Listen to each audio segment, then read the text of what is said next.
sus manos y sus pies y reflejar su imagen. Pedro capítulo 2, versículo 4.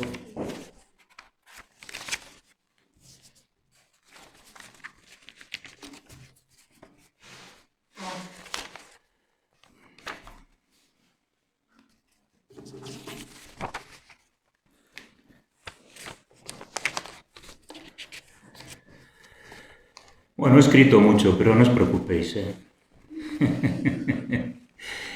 lo importante es lo que vamos a oír de parte de la palabra del Señor y podamos ser edificados. Bien, entonces, Primera de Pedro, capítulo 2, versículo 4, dice: acercándoos a él piedra viva, desechada ciertamente por los hombres, mas para Dios escogida y preciosa. Vosotros también, como piedras vivas, sed edificados como casa espiritual y sacerdocio santo, para ofrecer sacrificios espirituales aceptables a Dios por medio de Jesucristo. Bien, está hablando de que nos acerquemos al Señor. Él es la piedra viva, es el fundamento de la Iglesia. Los demás estamos siendo edificados bajo ese fundamento que es Cristo. Por lo tanto, dice que vosotros también, como piedras vivas, sed edificados como casa espiritual. Sabemos que el desarrollo espiritual y la Iglesia es esa casa donde Dios se glorifica, Dios nos visita y donde nosotros también tenemos que ser edificados en Él. La casa es espiritual, no se trata de cosas visibles, sino las cosas invisibles que Dios hace en nosotros y va desarrollando en nosotros. Qué importante la casa espiritual, qué importante la iglesia, qué importante el lugar que cada uno ocupamos, visible o no visible, pero que es el lugar donde nosotros tenemos que ofrecer sacrificios espirituales. No se trata de sacrificios, porque aquí la mentalidad del judío, por eso Pedro está diciendo, ya no se trata de esos sacrificios que ofrecíamos en el templo, se trata de otro tipo de sacrificios.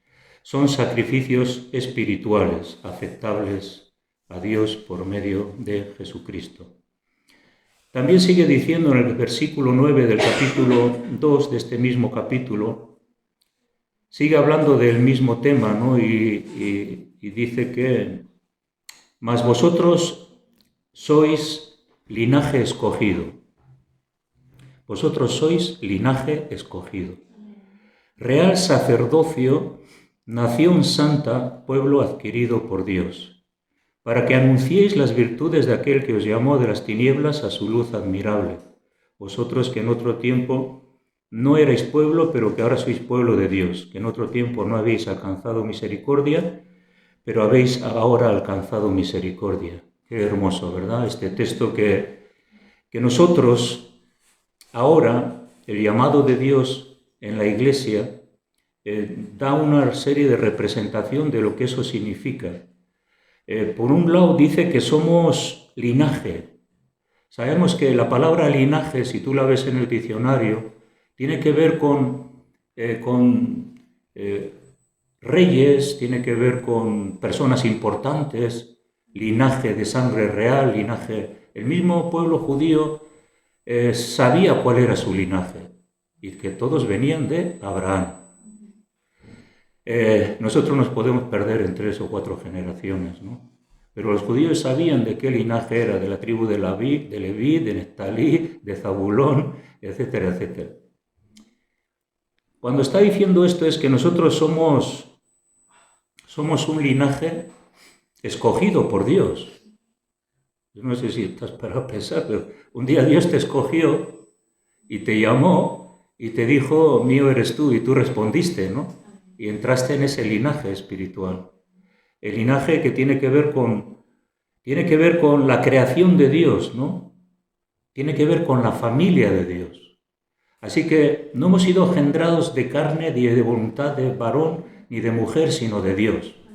hay un engendro espiritual en nosotros, porque la palabra de Dios y el Espíritu Santo ha hecho posible esa nueva vida que tiene que ver con ese linaje, el linaje de Dios. Y el linaje habla de nobleza y habla de algo especial. Hermanos, nosotros somos especiales para Dios, sin enorgullecernos. No nos podemos enorgullecer, pero sí sabemos que somos especiales. Somos el linaje de Dios, los llamados de Dios para ser salvos, para recibir esa nueva creación de Dios, para entrar en la familia de Dios, como bien dice la Biblia, ¿no? Así que somos un linaje escogido. Somos esas piedras vivas que ahora tienen que ofrecer sacrificios espirituales a Dios.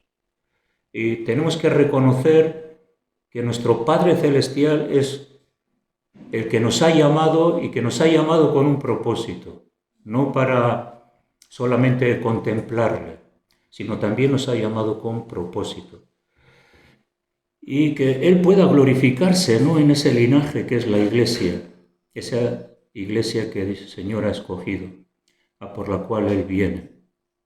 Dice que somos real sacerdocio, también somos nación santa. Nación santa no se trata de asociaciones, no se trata de organismos que tienen que ver con el ser humano o cosas creadas por el ser humano, no, sino tiene que ver que somos una nación santa. Una nación santa.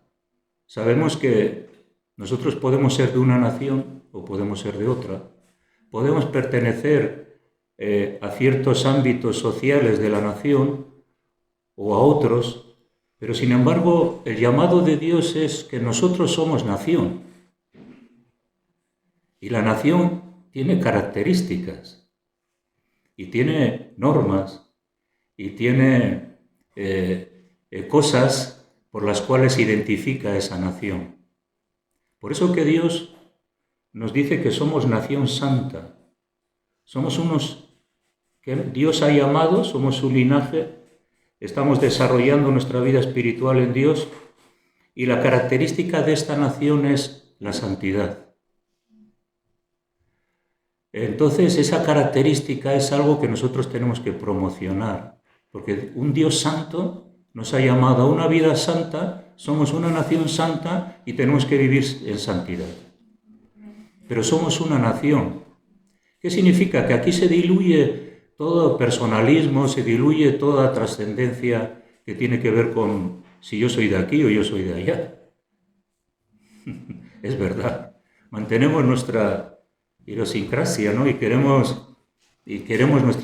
Amamos nuestra cultura y deseamos y añoramos aspectos que quizás cuando uno está fuera de su nación no lo tiene.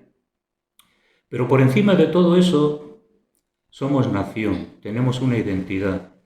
Podemos decir que tenemos un carné de identidad que nos identifica, que somos de Cristo y que el Señor es nuestro Salvador y a quien servimos, ¿no? Dice que también somos pueblo adquirido por Dios. O sea que somos ese pueblo que Dios ha adquirido. Y eso de la adquisición tiene que ver con un interés de Dios. Si tú quieres adquirir algo, tienes interés en ello. Entonces Dios vio en nosotros que somos personas creyentes con interés. Para Dios tenemos interés. Él ha adquirido algo que nos demuestra que realmente nos ama, porque tenemos valor. Y eso es algo impresionante, ¿no? Algo que yo me preguntaba cuando Dios me llamó, yo le decía, pero Dios, ¿tú qué has visto en mí? Y seguramente tú te has hecho también la pregunta, ¿no? Pero Señor, ¿tú qué has visto en mí? Pero, ¿qué interés tienes en mí? Pero Dios adquirió un pueblo porque quería bendecirle, quería amarle, quería ayudarle, quería restaurarle, quería llevarle a los propósitos eternos, ¿no? La adquisición de Dios fue a través de Jesucristo. Jesús nos compró. no con dinero, con su sangre. Y eso es que Él nos adquirió con su preciosa sangre. Y ahora podemos pertenecer, ¿no?, a lo que es la Iglesia, ese edificio espiritual en el que Dios nos ha puesto, en el que tenemos que desarrollar nuestra vida personal. En Tito 2:14 habla también de esto, es un versículo que Tito 2:14.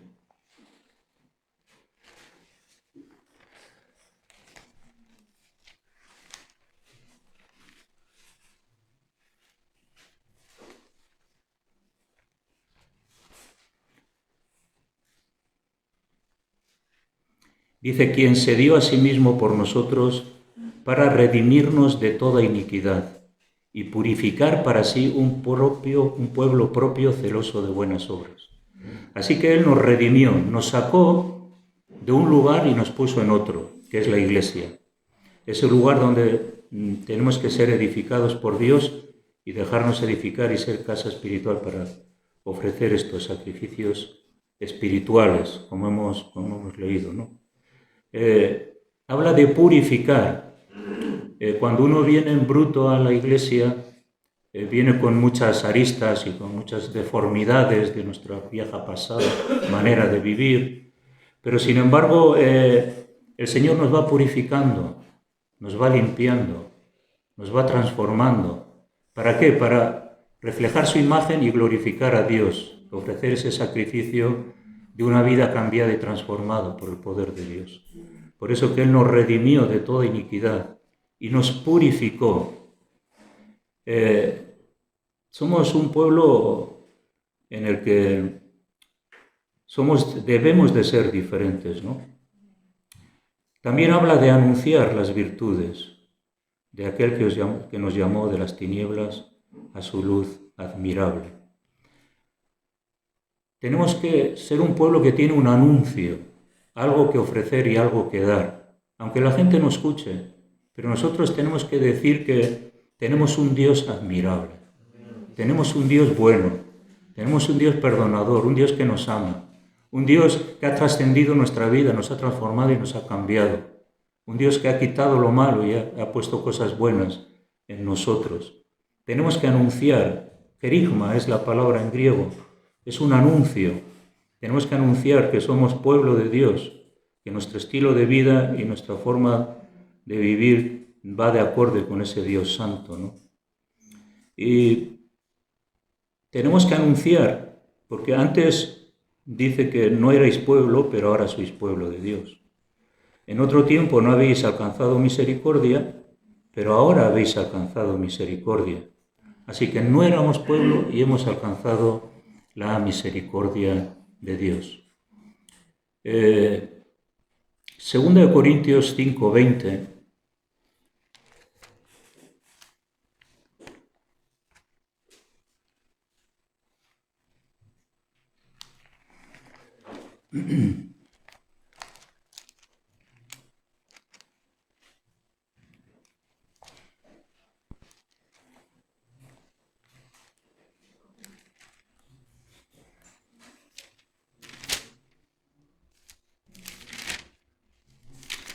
Segunda de Corintios 19 dice que Dios estaba en Cristo, 19, que Dios estaba en Cristo reconciliando consigo al mundo, no tomándoles en cuenta a los hombres sus pecados, y nos encargó a nosotros la palabra de la reconciliación. Así que somos embajadores en el nombre de Cristo. Esta es la voluntad de Dios, que nosotros seamos sus embajadores, personas enviadas por Dios para que anunciemos un mensaje. Sabemos lo que es un embajador de un país cuando visita otro. Pues va con un mensaje de su gobierno al otro gobierno al cual visita. Nosotros sobre la tierra somos mensajeros, somos el pueblo de Dios. Tenemos un anuncio que ningún otro pueblo tiene. Tenemos una palabra que ningún otro pueblo tiene. Tenemos un mensaje de Dios para que poder transmitirlo a nuestro alrededor, ¿no? Cuando habla de sacerdocio, aquí hemos leído que somos sacerdotes, somos esos sacerdotes también para Dios. Es algo increíble, súper importante, porque el sacerdote está también trayendo a la memoria a los judíos conversos, trayéndoles a la memoria lo que hacía el sacerdote en el pasado. Así que el sacerdocio estaba restringido a una minoría selecta. Solamente el sumo sacerdote una vez al año entraba en el lugar santísimo. Y durante todo el año el sumo sacerdote ofrecía sacrificios de animales para perdón de los pecados. Así que cuando el sumo sacerdote se acercaba al lugar santísimo, no se podía acercar de cualquier manera. Le hablamos el otro día, tenía que lavarse, tenía que estar totalmente perfecto. De hecho, un sumo sacerdote no podía tener defecto. Y Jesús habla de la importancia de que las personas sean perfectas para Él, pero sabemos que nadie es perfecto para Dios, pero sí el sacrificio de Jesús nos hizo perfectos. Y esto es algo que nos cuesta entender. Que está diciendo que ahora somos sacerdotes nosotros. Significa que la palabra de Dios, ¿no? O sea, que todo lo que tiene que ver con ese favor de la sangre de Jesucristo hace posible que ahora nos podamos comunicar directamente con Dios sin ningún mediador y sin ofrecer sacrificios. Y además, cuando nos acercamos a través de Jesucristo, Dios nos ve perfectos. Y esa es la grandeza del pueblo de Dios, un pueblo redimido que ha sido llamado a un Dios de amor, de misericordia, que perdona todos nuestros pecados y se olvida de todos nuestros defectos e iniquidades del pasado o pecados que podamos cometer periódicamente o en algún momento de nuestra vida si nos desviamos o nos despistamos, ¿no? Así que todos los creyentes podemos acercarnos a Dios. Entonces tenemos esa obligación que como sacerdotes, claro, el sumo sacerdote no podía entrar, primero tenía que ofrecer sacrificios por sí mismo, porque no podía entrar al lugar santísimo si antes no había hecho un sacrificio por sus propios pecados. ¿Qué significa esto? Que cuando nosotros entramos al lugar santísimo, el que nos justifica es Jesús, pero nosotros tenemos que llevar una vida santa. Para entrar al lugar santísimo también tenemos que llevar una vida santa.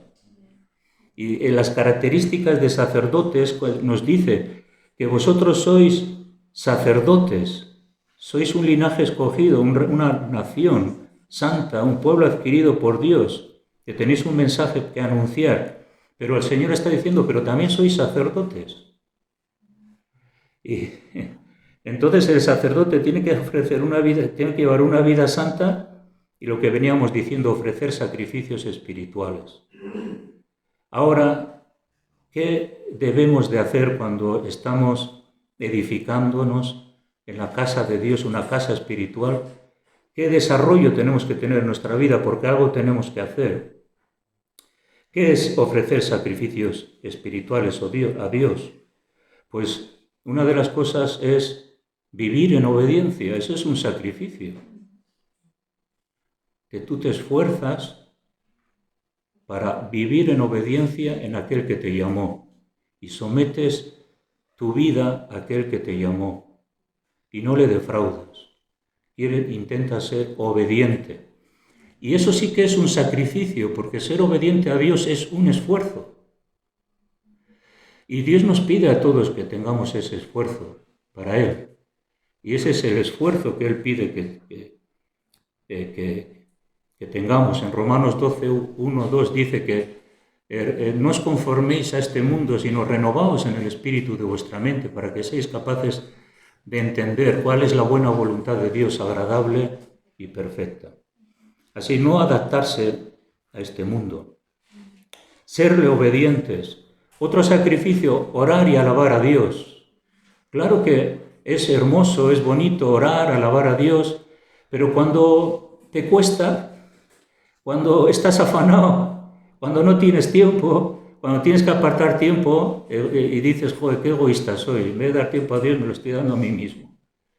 Eso es un sacrificio, orar y alabar a Dios.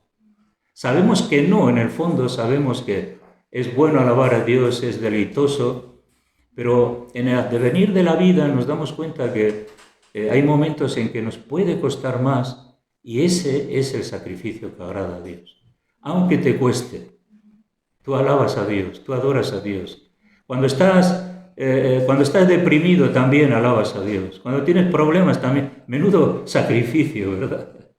No es fácil, pero tenemos que desarrollar eso. ¿Por qué? Porque aquel a que nos dirigimos, pues se lo merece todo. Muchas veces, bueno, las buenas obras, las cuales Dios ha preparado de antemano para que andemos en ellas. Pero hacer buenas obras también es un sacrificio. Cuando tienes que pensar en los demás, cuando te tienes que interesar en los demás, cuáles son los problemas de los demás, es un sacrificio porque estás muriendo a ti mismo. Estás dando prioridad a aspectos que tienen que ver con tus buenas obras, lo que tú puedes hacer, cómo tú puedes aportar y ayudar en algo para que otra persona sea edificada. Pues como una ofrenda misionera, es un sacrificio. o un viaje misionero, ¿no? Es un sacrificio. Buenas obras. Interesarte por los demás. ¿Nunca os ha pasado que de repente ves una necesidad, pero tu vida está tan ligera, tan deprisa que no puedo pararme? Ahora, pararte para escuchar a alguien o ayudar a alguien, eso es un sacrificio. ¿Por qué? Porque voy a perder el tiempo, voy a perder el tren, o no voy a llegar aquí, no voy a llegar allá. Y las buenas obras son sacrificios. Dar de nuestras posesiones materiales también es un sacrificio. ¿Por qué? Porque pensamos que, bueno, esto que voy a dar esto que voy a dar para la obra de Dios, pues bueno, quizás me lo voy a guardar porque tengo que comprar aquello o hacer aquello, y todo eso está bien, ¿no? Que somos personas que tenemos que saber organizar nuestras finanzas, saber dónde gastar y ser buenos administradores de Dios. Pero también es un sacrificio dar, porque somos egoístas.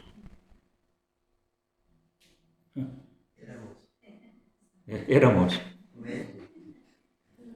Sí, el principio de nuestra naturaleza es una naturaleza egoísta. Pero cuando tú sacrificas el dar, estás haciendo una obra de gracia, una obra de misericordia. Tenemos que servir al Señor también con nuestras posesiones y poder ser de bendición para que otros puedan ser de bendición. Las ofrendas que podamos levantar para que otros sean beneficiados, eso tiene que ver como el Señor dijo que Él, siendo rico, se empobreció para enriquecernos a nosotros. Entonces nosotros también algo tenemos que perder para poder ayudar también a los demás. Entonces, también la Biblia habla de ofrecer nuestro cuerpo como un instrumento de justicia. No podemos maltratar nuestro cuerpo. No podemos usar nuestro cuerpo, como bien dicen Romanos y en Corintios, para pecar. Nuestro cuerpo es también santo y estamos en una iglesia que Dios nos ha llamado para vivir y edificarnos en santidad. Entonces nuestro cuerpo no está para pecar. Bien dice que está para que podamos presentar nuestro cuerpo con objetivo de glorificar a Dios en santidad. Cuando oramos también por otras personas y nos despreocupamos de que cuáles son solamente mis necesidades, sino que nos preocupamos de cuáles son las necesidades de los demás e intercedemos por los demás. Qué importante interceder por los demás. Pero bueno, si no se trata de mí, se trata de los demás. Entonces, ¿qué beneficios tengo yo cuando oro por los demás? Pues igual ninguno. Esa es la mente, ¿no?, que a veces podemos divagar en ese pensamiento, pero también tenemos que ser ese sacerdote que también intercede también por los demás y por otras personas, y que también se sacrifica, ¿no?, para que otras personas puedan ser bendecidas. Tenemos que predicar la palabra de Dios, otra de las cosas a nivel personal, y orar, ¿no?, para que la predicación del Evangelio tenga éxito. No éxito en otras cosas que me gustarían a mí a nivel personal, sino éxito que la palabra de Dios corra, que la gente se convierta, que Dios sea glorificado. Quizás no tiene nada que ver conmigo, con mi comodidad, pero sin embargo Dios tiene intereses también de salvación para otros, y nosotros tenemos que entender que hemos sido llamados, hemos sido escogidos, estamos en un edificio espiritual, hemos de anunciar las virtudes y tenemos que ser esos sacerdotes para este mundo, para nuestra tierra, allí donde Dios nos ha puesto, ser esos sacerdotes. Y esa nación santa, ¿no?, que es una nación que pertenece a Dios, ¿no?, que tenemos que proclamar el Evangelio de santidad, y que esa nación santa tiene que estar fuera de este mundo. Jesús dijo que no oro para que os vayáis de este mundo, sino para que el Señor os guarde del mal. Y estamos en este mundo, pero no somos de este mundo. Fijaros que es interesante porque nuestra ciudadanía está en los cielos. Nuestro llamado es un llamado a la eternidad. Entonces tenemos que promocionar la obra de Dios. Tenemos que saber quién es nuestro Dios, lo bueno que Dios ha dado a nuestra vida, las grandes cosas que Él ha hecho, y ponernos en sacrificio a Él, en olor fragante, que le glorifique a Dios toda nuestra vida, todo nuestro sacrificio, ¿no? Me acuerdo una vez que alguien dijo que había algunos que se ponían en el altar del sacrificio, ¿no? Y así como se ponían en el altar del sacrificio: Señor, toda mi vida para ti, aquí estoy dispuesto a negarme, a esforzarme, a luchar por tus causas, a entender cuál es tu buena voluntad, someterme a ti, vivir de acuerdo a tu voluntad, etcétera, etcétera, ¿no? Y entonces cuando el Señor emprendió un poco la llama del altar del sacrificio, ¡pam!, saltó corriendo de allí. Saltó corriendo de allí porque, esto quema mucho. Y claro, podemos decir, claro, es un sacrificio vivo. Claro, está tan vivo que se va del sacrificio. O sea, es un sacrificio vivo, pero no es un sacrificio muerto. Si estaríamos muertos, pues la llama ardería y nosotros no saltaríamos de allí, pero bueno, somos piedras vivas que también tenemos nuestros límites, ¿no? Muy bien, Señor os bendiga y que el Señor nos ayude a poder entender esto y poder realmente entregar y consagrar nuestras vidas a Él, ¿no? Yo repetiría, el otro día en la reunión de oración salió una oración de mi corazón, y yo repetiría la historia de mi vida cristiana. Pero claro, algunos repetirían la historia de su vida cristiana, pero sin las lágrimas, sin los traumas, sin los lamentos, sin la persecución. Y digo, no, yo la vida cristiana es solo aleluya, ¿no? Y gloria a Dios, pero yo repetiría mi historia, porque es la mejor historia que Dios tiene para ti y para mí, la vida cristiana y la gloria eterna. Amén. El Señor os bendiga. Vamos ahora. Señor, te damos gracias por este llamamiento, Señor, de nuestra vida. Gracias que estábamos ignorándote, pero tú nos llamaste, nos adquiriste, nos compraste con tu preciosa sangre. Y aquí estamos, Señor. Gracias que hasta aquí tú nos has ayudado, porque eres un Dios fiel y un Dios bueno, Señor. Y tu misericordia es grande, Señor, para con nosotros. Por eso queremos seguir entendiendo y que tú nos ayudes a seguir renovando nuestra mente, que el lugar de la vida cristiana es el mejor lugar donde yo puedo estar, que no hay otro lugar tan atractivo, tan bueno y tan glorioso como vivir la vida cristiana y estar en tu iglesia, Señor. Gracias por este culto, por todo lo que nos has dado. Te agradecemos, Señor, tu gran misericordia. Bendice a mis hermanos y ayúdales, oh Dios, a cada uno en sus trabajos, en su vida diaria, y responde a las oraciones, Señor.